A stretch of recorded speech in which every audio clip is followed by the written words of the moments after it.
You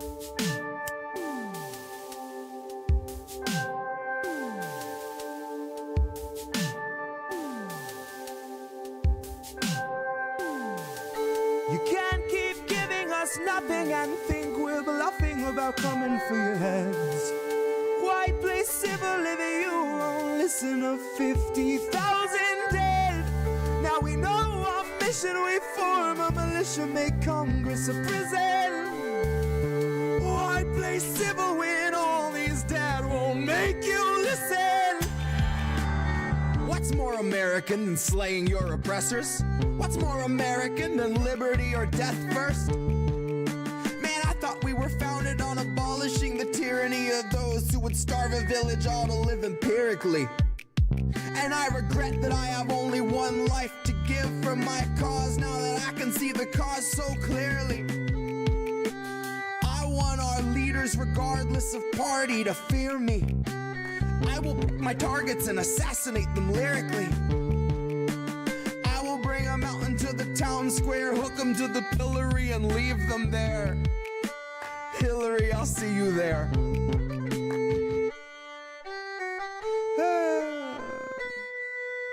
Hillary, I'll see you there. You can't keep giving us nothing and think we're bluffing about coming for your heads. Why play civil if you won't listen to 50,000 dead? Now we know our mission, we form a militia, make Congress a prison. Why play civil when all these dead won't make you listen?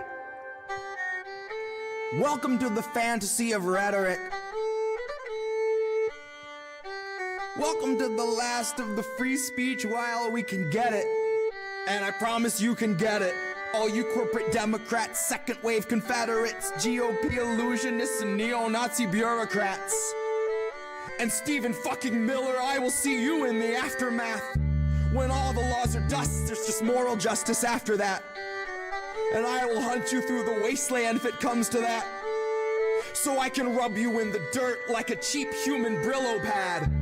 I can sleep fine when our beds are burning, Stephen, but I'll turn around and run into the blaze to get my pillow back.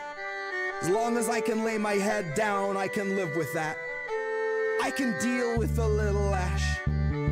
I can feel like a little of the old me burn with the bed and the rest of my past.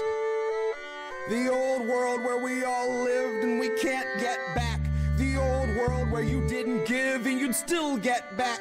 Where you could rake in 12 billion and give none back. Those days are behind us, the virus will kill all that. Your wealth is behind us and kindness is meant for the past. Our leaders would bind us and starve us and call it a fast. A sacrament meant for their God that they garnish in cash. And they feed it the poor by the hundreds, that's all that it asks. Its hunger is legion and people in need are all it will have. So our only chance is to starve it and hope that it turns on them.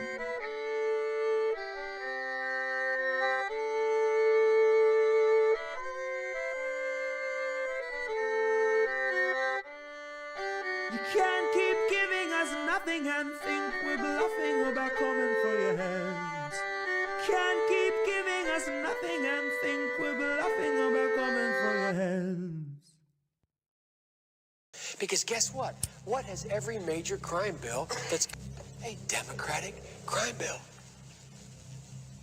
A Democratic crime bill. That's the secret. A Democratic crime bill.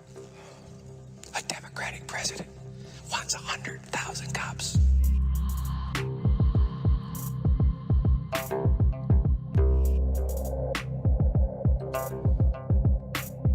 I guess in the end that it's just a crapshoot. Who denounces the true you versus who backs you?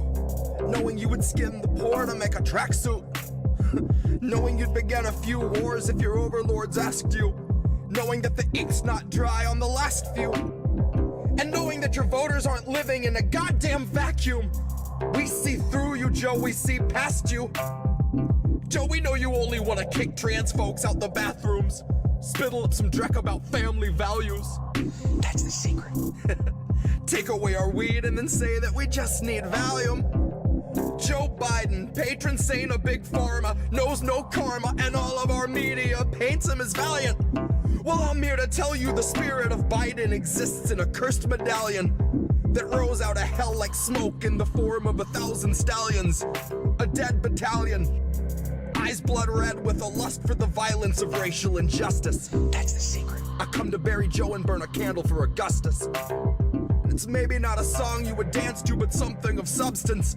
Something in place that can warn you when liberals lie while they're looking you straight in the eye and they say you can trust us. That's the secret. I come to bury Joe and burn a candle for Augustus.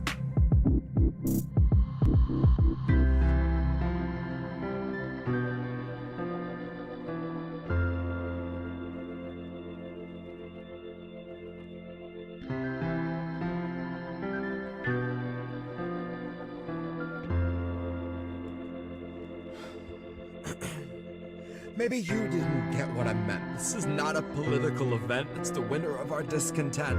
Half of us will not make rent. I might burn my masters just to keep warm. Big white lies. No silver lining under smoke gray skies. And all of the streets ran red, but the blood sure kept our feet warm. So vote for the wolf in sheep form. Defund police before we're all deformed. Take our free speech, we'll speak in the tongues of C4. Our lungs need more to send us packing than tear gas thrown from the hands of fascists who killed their cams and take off their badges. All while Biden and Kamala fund our assassins and offer us nothing but platitudes. They'll tell us go out and vote and then clean up your attitudes. Well, Joe, fuck you to death and the donors you fed us to.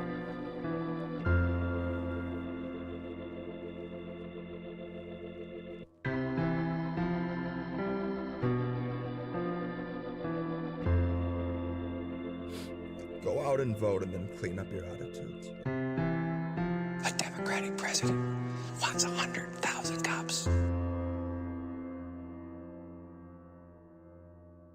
A Democratic president wants 100,000 cops.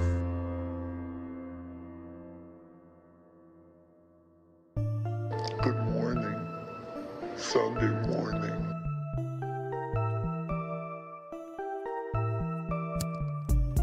Good morning, Sunday morning.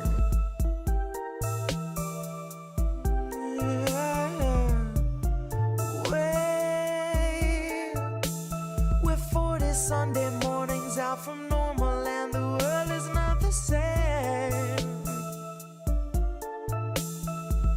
Said you waited for a warning, but the warning never came.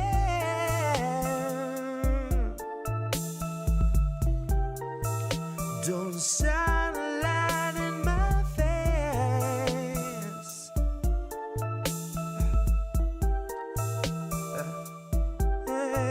Nancy gonna cut you a check too late.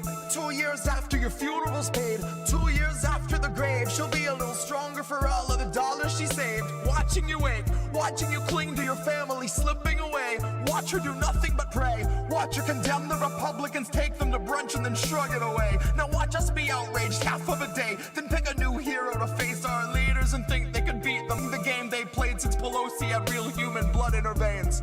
They're all one and the same, sold off stocks and they all maintain that the risk was benign and the virus was tame. Flash forward and 40 Sunday mornings fade, 250,000 people in its wake and the cruise ship sailed today. So motherfucker, don't shine a light in my face. Wait. Good morning, Sunday morning. Good morning, Wait. Sunday morning. We're 40 Sunday mornings out from normal and the world is not the same. Said you waited for a warning, but the warning never came.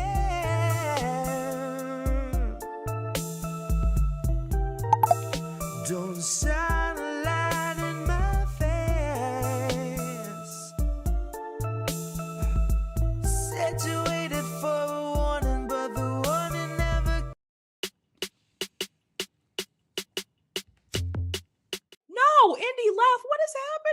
to check out independentleft.news. The Indie News Network. Indie Left News. Oh, hey, Indie Left. Independentleft.news. Great work. Indie Left News. Independentleft.news. Independent Left News. Shout out to Independent Left News. Shout out. Oh, what's up, Independent Left? Friends show. Thank you, independentleft.news. The INN, Indie, you're wonderful. I think Indie was onto something. Independent News Network, Indie News. Yeah.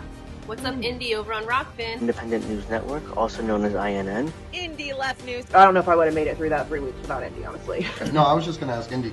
A huge thank you and shout out to Indie Left. No, you know what we're doing? We're world building, Indie. Indie Left News. You were doing the INN recruiting. Indie News. Independent Left News. Shout out to Independent Left News. Check out Independent Left News. Racket News. I see Indie's in the chat. Hi, Indie! Okay, great. Bye. No, don't go anywhere. Hi, everybody. It's Sunday. Wow. It's Mother's Day. Happy Mother's Day to all you moms out there. This is Indy. Hi. That's Reef over there. This is How Do We Miss That? It is Sunday, Mother's Day 2023. Hope everybody had a good Mother's Day. We have got a bunch of interesting, nightmarish, insane, crazy stories. We're going to dig into what seems to be a pretty on the up and up organization that turns out maybe not so much. We're going to find out that Clarence Thomas is certainly getting away with corruption at the minimum. I don't know what the hell you call what the hell he's doing. Yes, INN and not ILN. Actually, it's both. So ILN is part of INN, and I hate to, I know it's a little confusing, but so I am Indie Left, and I started Indie News Network a year and a half after having Indie Left already, and Indie Left is now one of 18 channels or 19 channels that's part of Indie News Network, including Rob Durden and this guy and Yeti and Angel Rivera and the Big Man Crab and Colin Radix Carter and Tara Reid and so many more.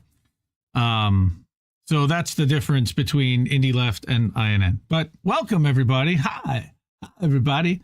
Why is this thing saying that there's only really 3 people here? I know there's more than 3 people here. Of course there are. Because I see Desert Mantis, and I see Julie Love, and I see Reef and Mad Mom, and I see me. That's definitely more than 3. Thank you, YouTube, for messing around with us. All right. So welcome, everybody, to How Do We Miss That? How Do We Miss That, as I said, is a show featuring articles written by independent journalists who expose corruption, cover workers' organizing, and environmental crises while challenging corporate establishment narratives and talking points. New episodes stream live Sunday nights, 10 p.m. Eastern, that's now, on our YouTube and Rumble, Twitch, Rockfin, Substack, Facebook, Telegram channels. Podcasts usually published within a couple days on Amazon, Apple, Google, Spotify, and more. So you can download those, give us a 5-star rating anywhere you can. I'm Indy. I'm co-host. I'm founder, editor of Indie Media Today Substack and the Indie Media Awards, exclusively on, no, that's Indie's Tech Tips is on Rumble. But Indie Media Awards is everywhere. Go to indiemediaawards.com and you can learn about all these amazing content creators and independent journalists. I got this guy sitting next to me. He's Reef Breland. He is INN's technical director, and he is the creator. Hey, what's up, man? Creator and co-host of INN News, which is about to have its 60th episode on Wednesday. Whoa. Yep. 60 episodes. Crazy, what's up, dude? Right? That is pretty crazy. So both of us are co-founders of INN, Indie News Network, which is a collaborative family of independent content creators, of which Indie Left News is, or Indie Left Media is one of the channels. Find all of our channels at indienews.network. And you can also go to linktr.ee/INN members, and that'll have the whole list of members on the network. We also have Lucy, Blue Moon Red Wine. We've got Luis. We've got God, so many people. Can't even count them all. So please make sure, share this link, like the stream, subscribe to our channel. And we're on all the platforms you watch and listen. Like I said, we're everywhere. We're live on Telegram right now. We're live on Twitch on 2 channels. We're live on Rockfin, rockfin.com/IND-Left-News. Check that out. It's ad-free. Yep. There is a premium that you can get, but you don't have to subscribe to it. All of our content is available for free on Rockfin, on Rumble, everywhere. So, all right.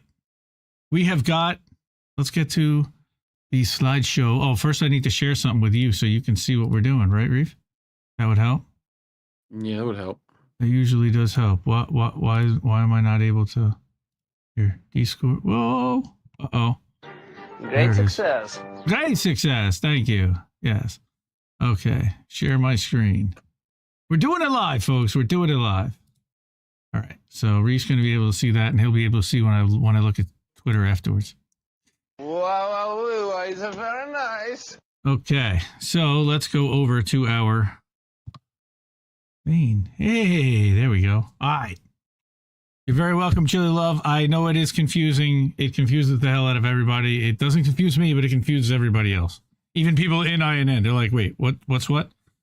Because my name, everybody calls me Indy, and it's Indie News Network, and it's Indie Left News. Well, I did start both, but I'm not the only guy for INN, obviously. Reef and I started INN together.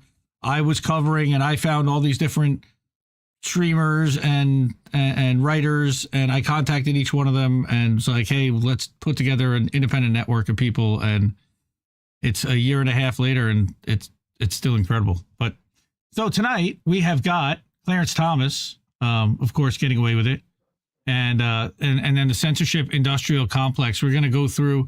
Holy crap! They put out a crazy Racket News put out a crazy Substack about that this week. And I want to cover that and show you guys just the beginnings. I mean, that just looks like Japanese stuff I've seen with the censorship on the octopus. Oh, hentai. Shush. Hey, no. Come on, man. We don't want to get the stream pulled already. So then we have also, hey, now. Yes, thank you. And accountable.us. So accountable.us, and we're going to get into that. We're going to talk about Clarence Thomas. We're also going to talk about East Palestine a little bit. I've got a story on East Palestine. But first, I want to talk about something that happened on Substack this week. And I'm a Substack geek, and I'll be the first one to admit it. Yeah, Substack. What's up with Substack? And they did a Kumbaya article this week. So I love these guys. I love this platform. Is this like when the Beatles put help up? Kinda. But this is really like a Kumbaya kind of moment. All right. So this is them envisioning a better media system. And what they're saying is that you can't rely on social media to get your message out, that you have to build a subscriber base. Not have to, but it is a much more sustainable model.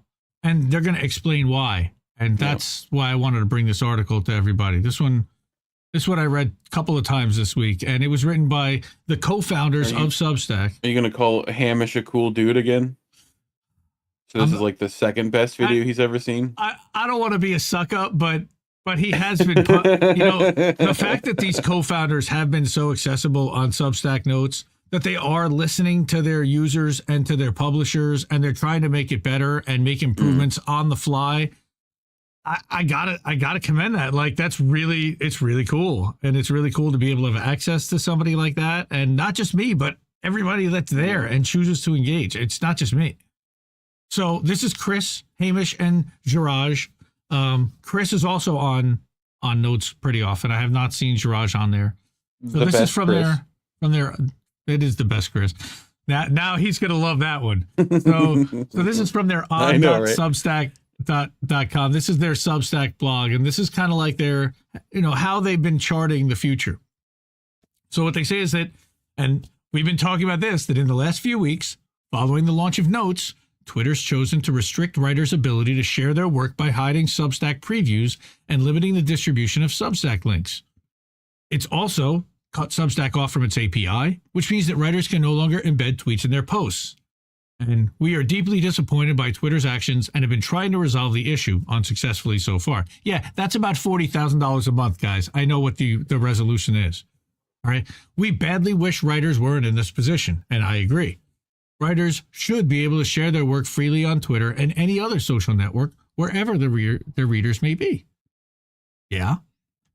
This is a challenging moment for writers who've used Twitter to help build their audience and who now find they need to revise their strategies. And that's really nice.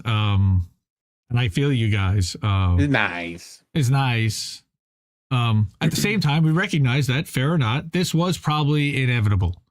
Twitter's actions are part of a well-established history of social media platforms limiting writers and creators' ability to share their work. Ad-based social platforms want writers and creators' audiences glued to their feeds, and they design their products to keep them from leaving. In 2012, Twitter stopped embedding Instagram posts after Facebook acquired the photo sharing app. Today, Facebook deprioritizes links that take people away from its feed. I don't know if you knew that. I certainly did not know that. Just about every link I share to Facebook is one that takes people off the site, which is why it gets no activity. Google prioritizes YouTube search results over TikTok and Vimeo. Little ridiculous, thumbs on the scale. While Twitter has now come for writers on Substack, it's extremely likely that it won't be the last publishing platform to receive this treatment. That's fair. So what they said was Substack was created in direct response to this kind of behavior by social media companies. Writers can't build sustainable businesses if their connection to their audience depends on unreliable platforms that frequently change what you see or what partners they prioritize. Hell yeah. Okay. That world is built on shaky foundations that are crumbling all around us. You need only to look at the fates of BuzzFeed, Mike, and Upworthy to see what happens when a media business over-relies on social platforms. That history demonstrates why it's so important to establish that any publisher who uses Substack retains ownership of all their content and their relationship to their audience. Of course, for writers to realize the impact they seek for their work, they need ways for readers to find them. And one compelling path is for actual humans loving their work to share it with other actual humans by email and word of mouth or humans. Yes, or in conversation over drinks about a new writer they found who's changing their entire worldview. That peer-to-peer support is the foundation Substack is built on, and it's why we've invested so much in SEO to make sure that people who love your work can most find it. But we also know there are many ways these behaviors can be amplified. And I didn't realize they'd invested so much in SEO. They recently added the ability to add tags to your posts, which is also big for SEO. Within the last year, they've given you the ability to change what they call the slug, which is like the unique extension of the URL for your Substack so that you can define what the post is going to be about for the search engines. You can change titles and descriptions and organize that very much like if you've ever used WordPress, one of those SEO plugins for WordPress, it has that similar look and feel. Yep.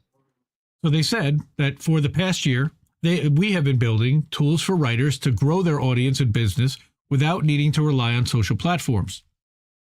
And I've been totally about this. All right. In the Substack network, the major growth drivers are not opaque algorithms that reward viral content, but the writers and creators themselves. Our top growth features include recommendations through which writers can promote other writers. And shout out to Historically and Eva Bartlett and Vanessa Bailey.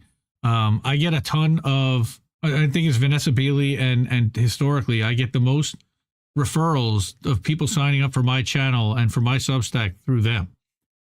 Then you also have notes through which anyone can post their work and where readers can find new writers to fall in love with. And it has a very Twitter-esque feel, but a completely different algorithm placement and different grouping of people that are on there. It's a lot smaller at this point. He said, while we're still in the early days with these features, the Substack network already drives 20% of paid subscriptions across the platform, which is really what they're trying to drive. A year ago, that figure was only 8%. So these guys have been thinking about, like, how do we keep people, in an entire organic world that allows them to share, be found, and do that outside of a social media environment. Yeah. Meanwhile, that's another thing of my favorite. Twitter's share of Substack traffic, right? Already relatively small, has been waning. And this is something that we yell about every day. Do I post? He's yelling at me, why are you even bothering to putting your Substack links on Twitter? They're only like deboosting it. They're deplatforming. They're hiding your shit. All right. And here's what they're saying. Twitter shares Substack traffic, already relatively small, has been waning ever since, even before its recent actions. At the start of the year, Twitter on average drove less than 3% of all views across Substack. Today, it accounts for less than 2%. How dare you? Yeah. Now, for me, I think it's about 5% or maybe 6%. It's still about fifth on my list.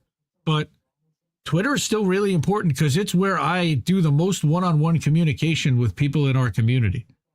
It's where I have those DM threads where I communicate directly and I have direct feedback with people, many people that are in this audience right now.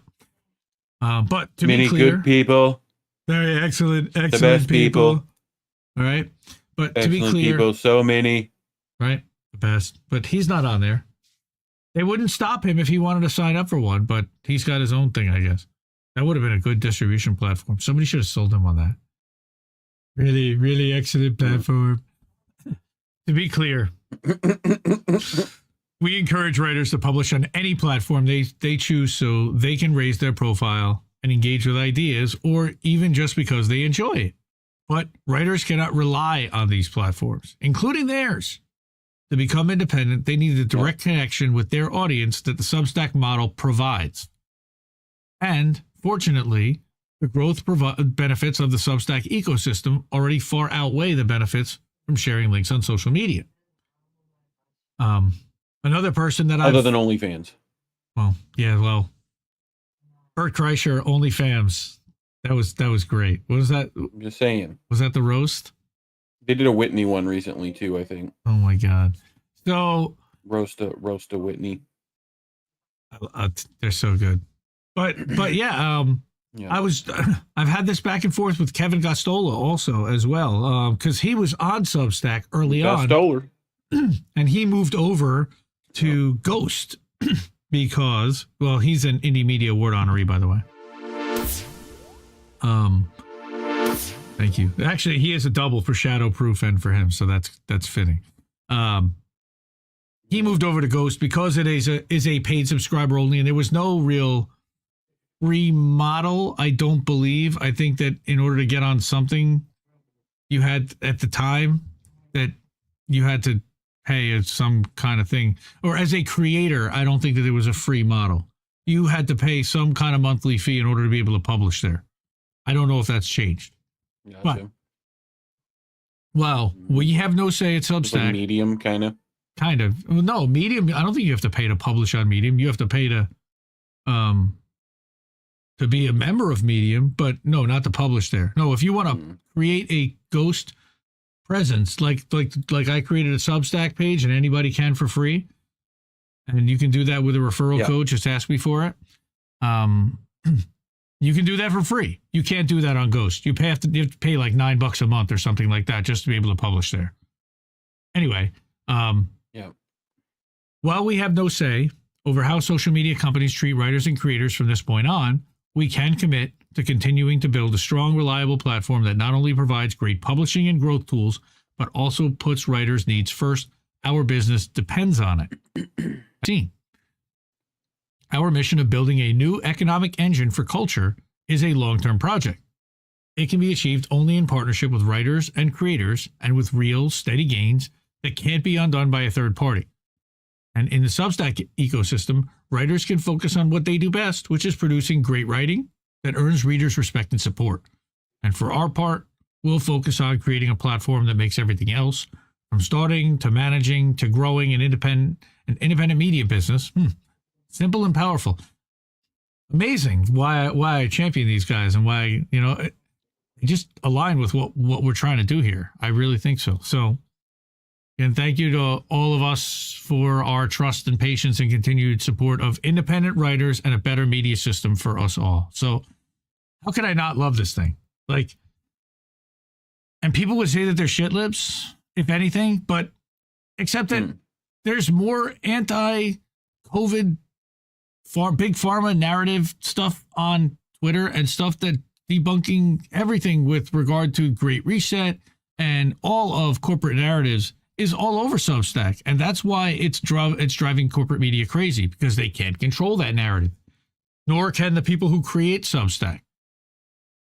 Now, I'd love to see how they're setting the algorithm for how notes are being set. It looks like it's just a real-time thing based upon what you're subscribed to, but there's a feed that's just supposed to be kind of a fire hose real-time of everything, and it doesn't look like it's quite that. So how are they deciding what gets prioritized?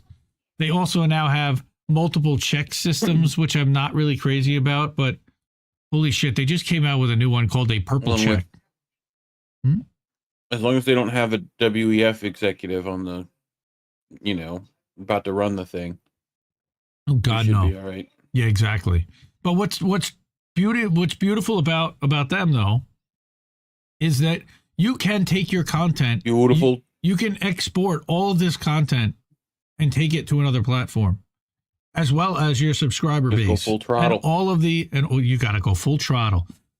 Julia, come on, Julia. Full throttle, it's beautiful. We go full throttle. Julia. So I built this platform for you, Julia. They basically did build this platform for us, and I greatly appreciate them and love them. And needs more ceiling fans, though. Love it. I guess that. Oh, okay. I see that the bot is broke. Oh, lovely. Oh, all right. So let me see if I can fix the chat bot. Let's see. I thought I refreshed this damn thing. Oh, I know why it's not working. Might have. No, I know why. I have to go into this settings here and go to the embedded stream, and that's going to show up on your Fachamach for 1 second. All right. And the reason why is because I need to copy this and put that into the restream chat thing over here. Sorry, everybody. We're doing it live and we're doing it on the fly. Indy's got to do some live here. On the fly. Wait, I just stole that. I'm sorry, Randy Credico. I love you, but I did not intend to steal that from you. And that should bring our chat in now. For the chat is ready to display. Yay! Okay, so let's see. Is Jilly going to show up? Is that going to show? It does. Probably. Hopefully. Let's see. I don't know. Let's see. Testing, that was my Discord, testing. if anyone heard that. Nope. If not, don't worry about it. Yay! Okay, it shows up. Alrighty. Hi, everybody. Hi, everybody. Fantastic. Yeah. There must be like 9 people live, because if we only have 9 people here watching, that's okay. Sure. Cool. We got clips. Yeah, Pax, welcome. What's up, man? How you doing, Sean Hades? Sean Hades, good peeps, man. Shout out to Sean. Sean doesn't get the love and respect that he deserves, because he works really hard on that website that he put together. Everyone loves him. He's sharing links all the time. Good peeps. All right. Next, let's get into some bugliness. East Palestine.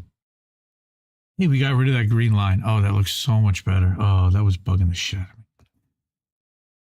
You mean they're still poisoned? Oh, man, it's so bad. So this is an Aaron Brockovich article from the Brockovich Report. Go subscribe to the Brockovich Report on Substack. Go to thebrockovichReport.com. Follow her at Aaron Brockovich everywhere. Our wonderful friends over in Norfolk Southern that have poisoned the town and are abandoning them as a result.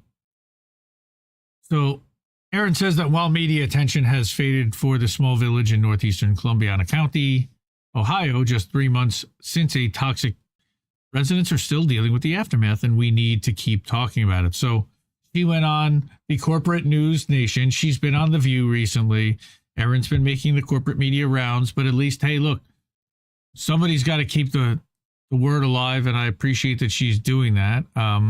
She was on News Nation late last week, to discuss the serious lack of transparency.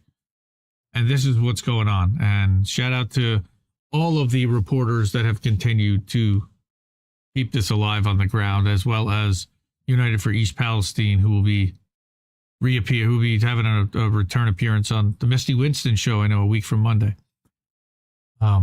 So, yep. She told anchor Elizabeth Vargas, "I think it's shameful how our agencies have handled a train derailment and almost left this community, their children, their future, and their health left to dry. Not almost, they have. It breaks my heart to learn that one of the trains that derailed carried a Dow product, which the company has now confirmed." What does this mean? Even before this toxic spill, Dow Chemical and its subsidiary Union Carbide were already the single biggest contributor to hotspots of toxic air pollution in the entire country, according to a 2021 report from friends at ProPublica. We'll hear from them later on tonight, too. That same research revealed that more than 70 million Americans, that's 1/5 of our population, are being exposed to levels of toxic air pollution that result in a cancer risk. And it's a mess for EP residents and everyone else who are exposed to those pollutants. It's up close.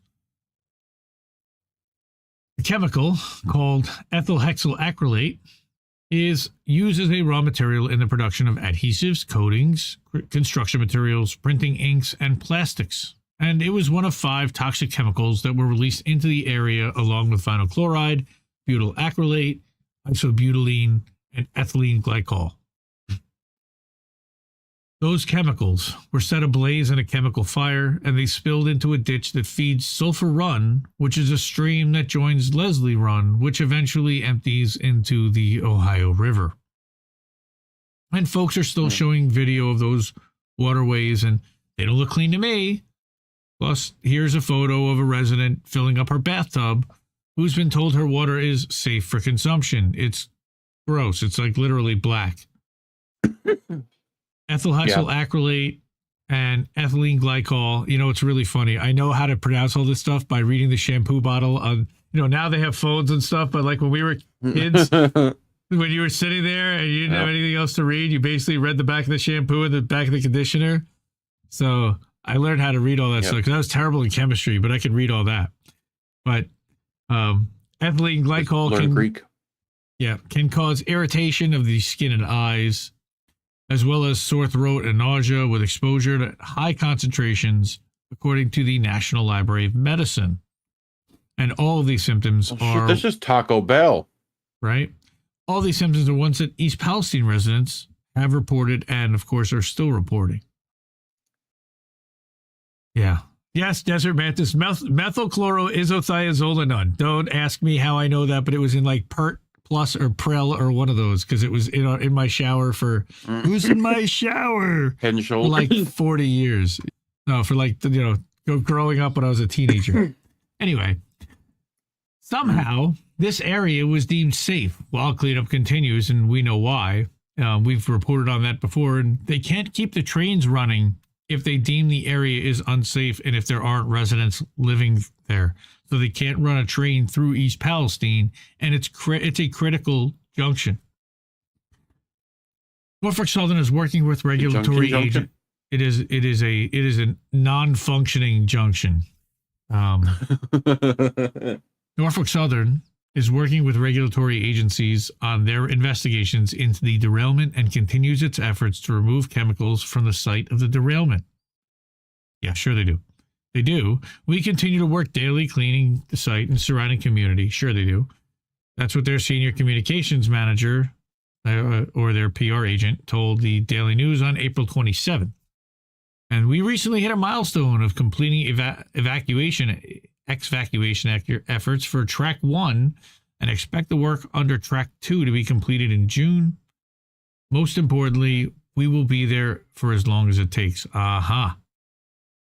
But the testing, as Aaron says, doesn't lie. I mean, you've covered quite a bit of this on INN News, Reef, with Colin. Yep.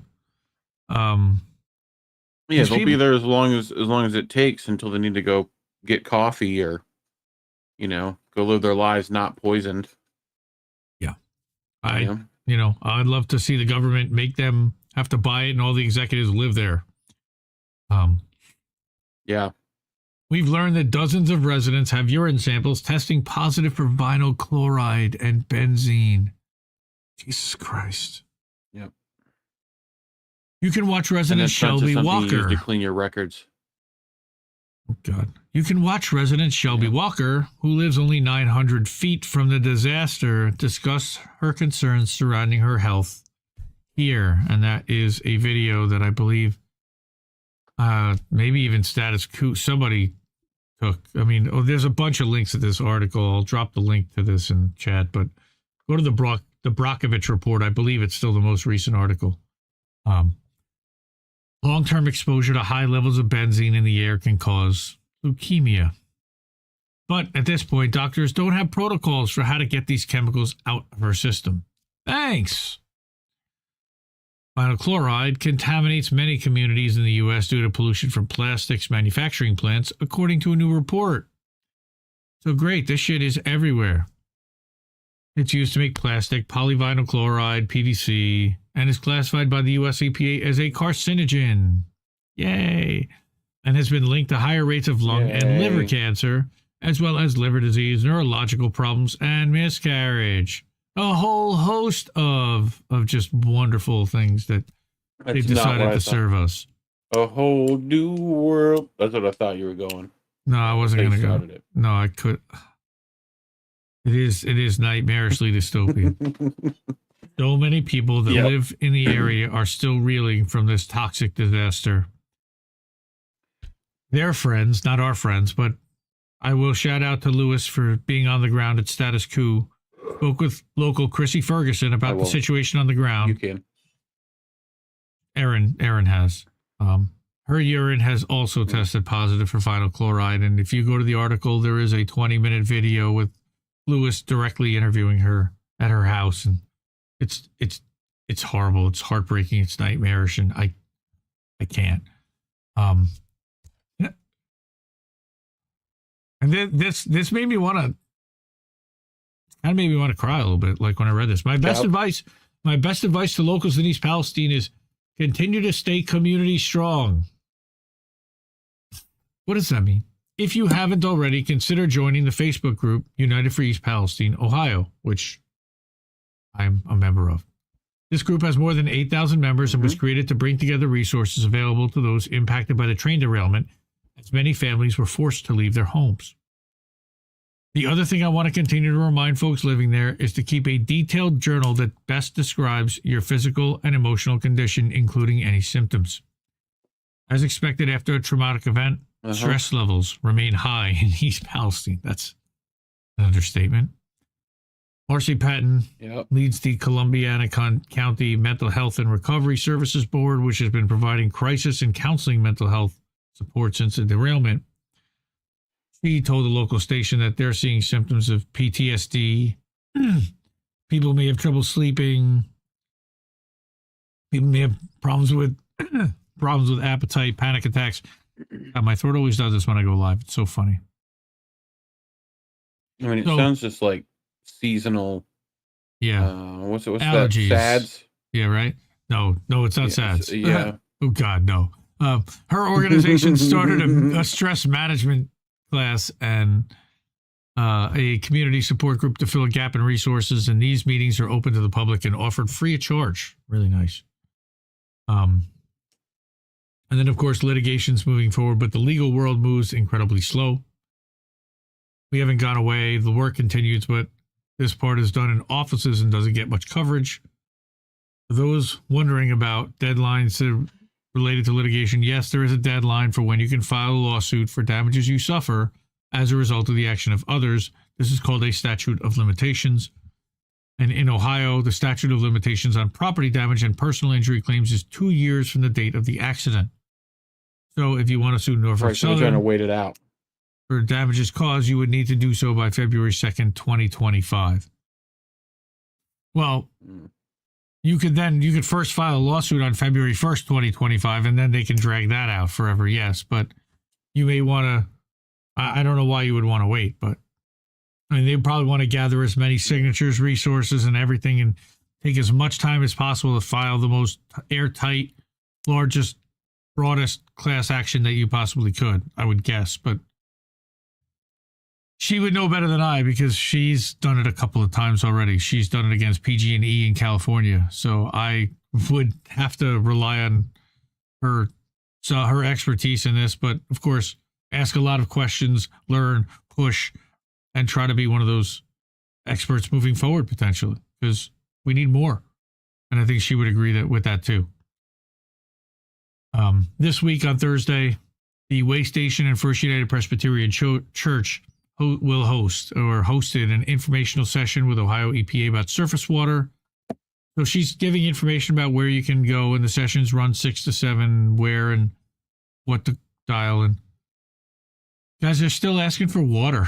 They still need clean water, like lots of it. You know, I don't know what the government's doing. I saw a truck full, but I'm sure that goes really quickly. But Sabby Sabs, Indie Media Award honoree also, both for RBN and for her own channel. She shared this about that they need water, and I know Rob Durden shared it. I know RBN shared it. I know a bunch of folks, people shared it. So I wanted to get that out there, that if you can contact Tammy Tsai, TSAI 365. The call went out on May 8th. It's now May 14th. They money, money. They need money, but they also need water. East Palestine Tammy at gmail.com. You can email them if you have any resources to be able to help. And we got merch. Hey everybody, we got merch. But support these people in East Palestine. And I see that case of water sitting behind you right now, Reef, and it's just like, yes. That one? That one sitting on the floor, and it's like, damn, man. Needs to go in the fridge. Water is life. Water is life. Yep. Oh, boy. He who controls the spice Katie controls the universe. Oh, Kameshwari Katie. I hope Kameshwari Katie's there. I don't think Katie Halbert will be here. But maybe. No. Only if we serve martinis. Wow. Okay. Yeah. What? I'm not even. Don't you even go there. All right. Be back later. All right. Crab, what's up? It's like an Aladdin nightmare. Yes. Oh, man. All right. Yep. So. We're fucked. Well, yes, sure. Mm-hmm. Don't be rude. Don't be rude. Don't be rude. Wait, why am I doing virtual webcam? No, I wanted to do audio and make sure that, okay, everything's on. Good. All right. Censorship-Industrial Complex. That's what's going on here. Censorship-Industrial Complex. So we've been talking about this. This is one of the things that came out of the Twitter files, that Matt Taibbi and the team over at Racket News have been trying to assemble the largest picture of, and I'm calling it like an encyclopedia of narrative management. Because this is all of the different sectors and all the different organizations and all the different interests that come together to create what is being referred to now as the Censorship Industrial Complex. And shout out to Mad Crab for the graphic there. Sure, he spent a bunch of time on that one. Yep. Now, this was the original graphic. Look at this graph. Look at this graph. And we're going to go into this a little bit more. Every time I do, it makes me laugh. All right. So now what I got to do, let's go back to our two-shot. Turn the slideshow off. And oh my God, dude. You got to stop using that two-shot. Escape. When I'm on bunk. That is way too close. That's what I said. That's an up-close and personal shot right there. Like, woo! Hello. Yep. All right, so let me zoom in a little bit. Just eyeballs. Yes, it kind of is. All right, so let's go back to our indie main here. YepX wants a link to the graph. It's probably in the description. You know what? Let me go back to this one. Is this one better? Yes, that's what. Yeah. Why is it doing that? That shouldn't be. All right. Anyway, so this graph, put together by the people at Racket News and MrMoreMedia.com. Shout out to MrMoreMedia.com because this is awesome. So the first thing that drew my eye, of course, were the ones at the top, which were the big tech companies. Google, Facebook, we know all these logos. Pinterest. Pinterest, yeah. huh? Yep. Yeah, Pinterest. Your kids probably know those logos. All right. I don't know how well you can see all that. I don't know. I can't really zoom in much better, but you so can right click, open image in new tab. First thing, very first thing. There you go now. Yep. It's a biggie. Whoa. Hey now. Okay. Yeah. There you go. Thank you. That works. All right. So you got your You're big welcome. tech companies, including TikTok. And we talked about how TikTok is not just a Chinese company. All right. And then you've got your government agencies over here. DHS, NATO, CISA, the 77th Brigade, the DOD, of course. This new Foreign Malign Influence Center. We're going to talk about that a little. State Department, DARPA, NSF. All right. And this is like, it's FBI, open up! Huge. All right. Now, another one that jumped off the screen at me here were the Ford and Rockefeller and Open Society Foundations, Koch brothers. So this is a bipartisan look at Omidyar Group. Look at that. And the Knight Foundation. Who are they? And a lot of these companies. Mafia people. A lot of these companies and a lot of these organizations like Media Matters for America, NGOs, Bellingcat. Ooh, Bellingcat. We know them. Yes, we know them well. Wikipedia and the Wikimedia, Advanced Democracy, etc., etc., etc. All right. Then you've got your fact checkers, quote unquote, and that's like factcheck.org and the Global Disinformation Index. And this is a massive project that's been assembled that's putting all this stuff together, right? Then you've got your think tanks, the ones that put out those reports like the Aspen Institute and the Atlantic Council. Atlantic Council. Right? And then you've got the academic initiatives like we've covered this. The Stanford Internet Observatory. Specifically, there's a great McLeod article that like talks about if I move my thing to see if it's here.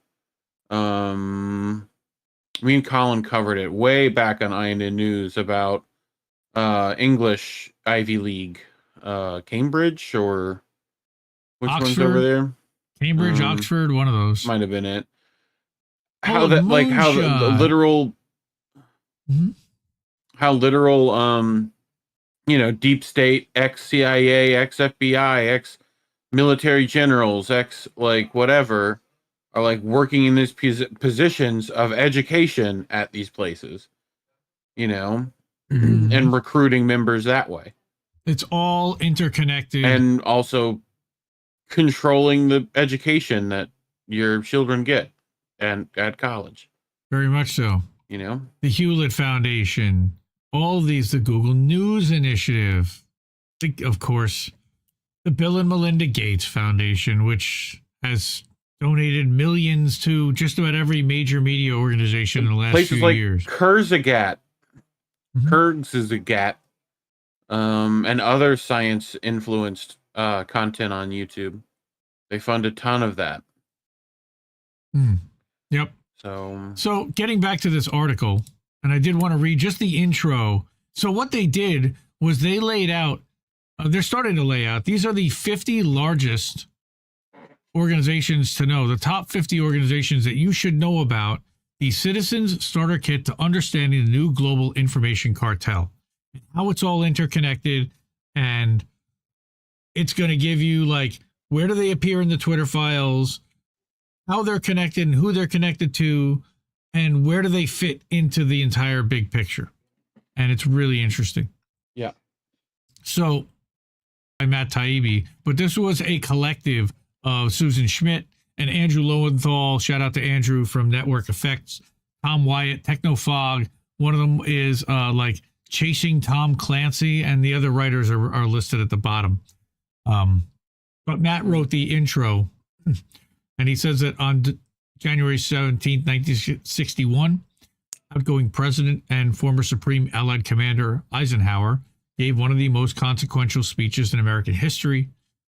Eisenhower, for 8 years, had been a popular president whose appeal drew upon a reputation as a person of great personal fortitude who guided the United States to victory in an existential fight for survival in World War II. Nonetheless, as he prepared to vacate the Oval Office for handsome young John F. Kennedy, he warned the country it was now at the mercy of a power even he could not overcome. So this is interesting. Until World War II, America had no permanent arms manufacturing industry.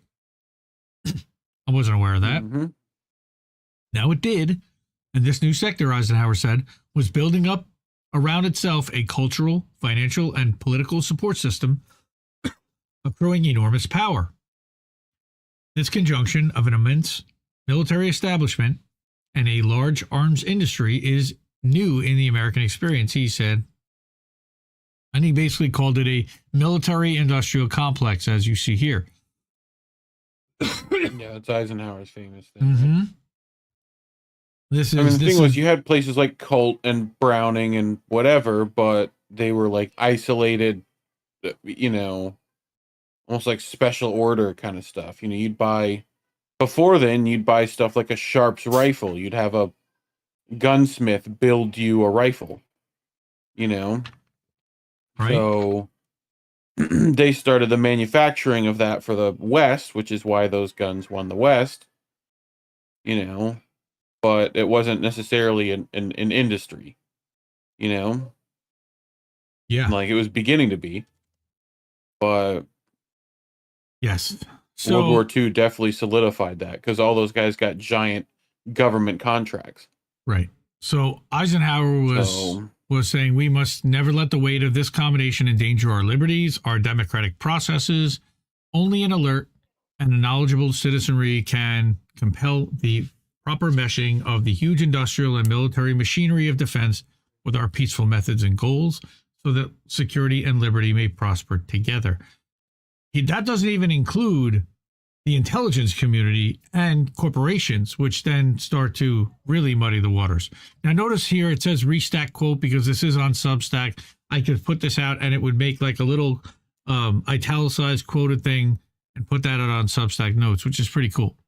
Makes it easy. But Matt, getting back to Matt, he's saying that this was the direst of warnings, but that the address has tended in popular press to be ignored.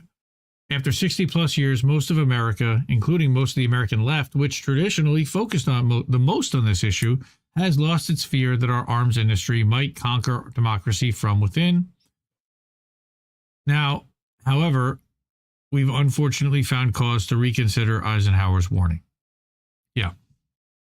So while the civilian population only in recent years began haggling over deplatforming incidents involving figures like Alex Jones and Milo Yiannopoulos clowns, government agencies had already long been advancing a new theory of international conflict in which the informational landscape is more importantly understood as a battlefield than a forum for exchanging ideas.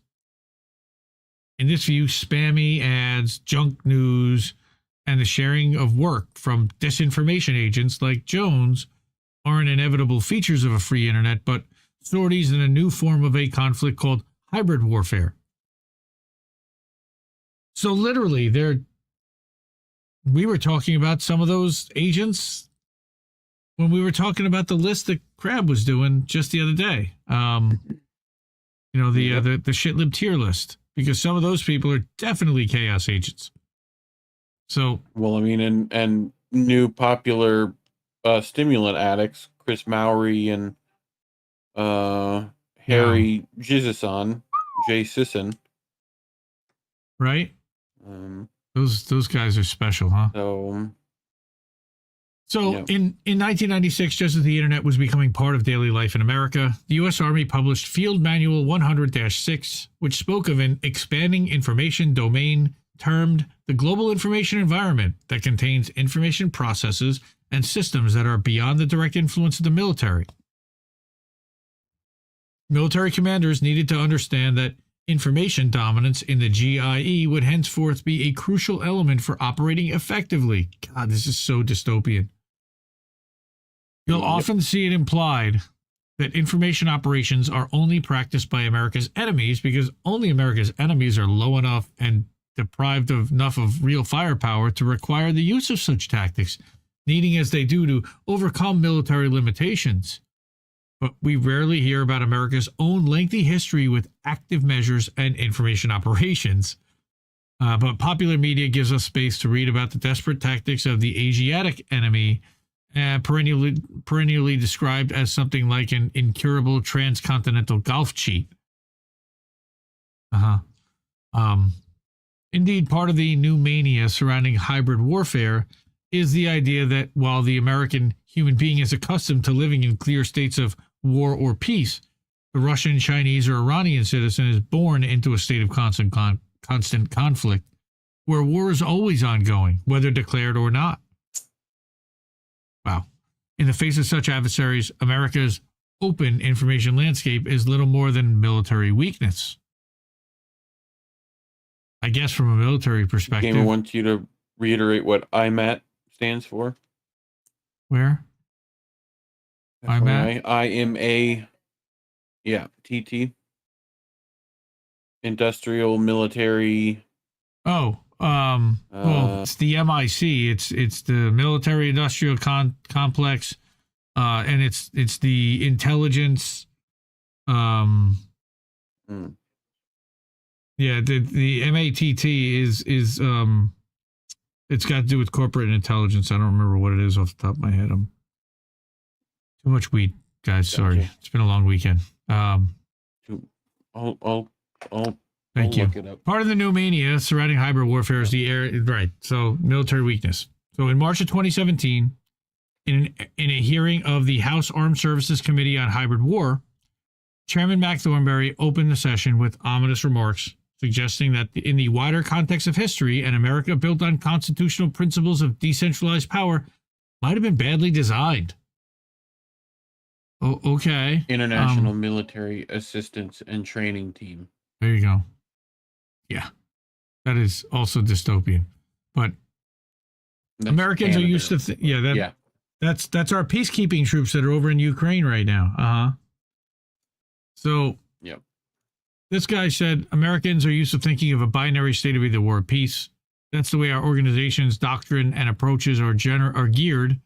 Other countries, including Russia, China, and Iran, use a wider array of centrally controlled, or at least centrally directed, instruments of national power and influence to achieve their objectives.